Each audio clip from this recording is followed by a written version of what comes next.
अस्सलामुअलैकुम, मैं हूँ इरम तबस्सुम। कैसे हैं आप सब? अल्लाह आप सबको अपने हिफ्ज़-ओ-अमान में रखे। जैसा कि हर दफ़ा मैं आप लोगों के लिए एक न्यू डिज़ाइन लाती हूँ, बिल्कुल इसी तरह मैं आज अपनी प्यारी बहनों के लिए एक मुख्तलिफ और सिंपल डिज़ाइन लाई हूँ। आप लोग इसका काम देख सकते हैं, जो कि एक फ्लावर टाइप है।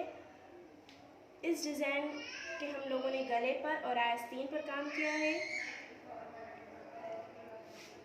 अगर आप इस डिज़ाइन को हैवी बनाना चाहते हैं तो आप जो आस्तीन पर काम किया गया है, आप लोग यही काम दामन पर भी कर सकते हैं।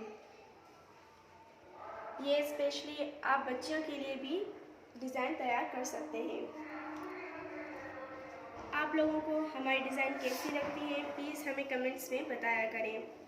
हम लोग आप लोगों के लिए इतनी मेहनत करते हैं, तो आप लोग भी हमें सपोर्ट किया करें।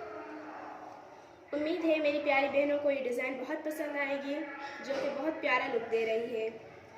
इंशाल्लाह नेक्स्ट वीडियो में मैं आप लोगों के लिए एक बहुत प्यारी डिज़ाइन लाऊंगी।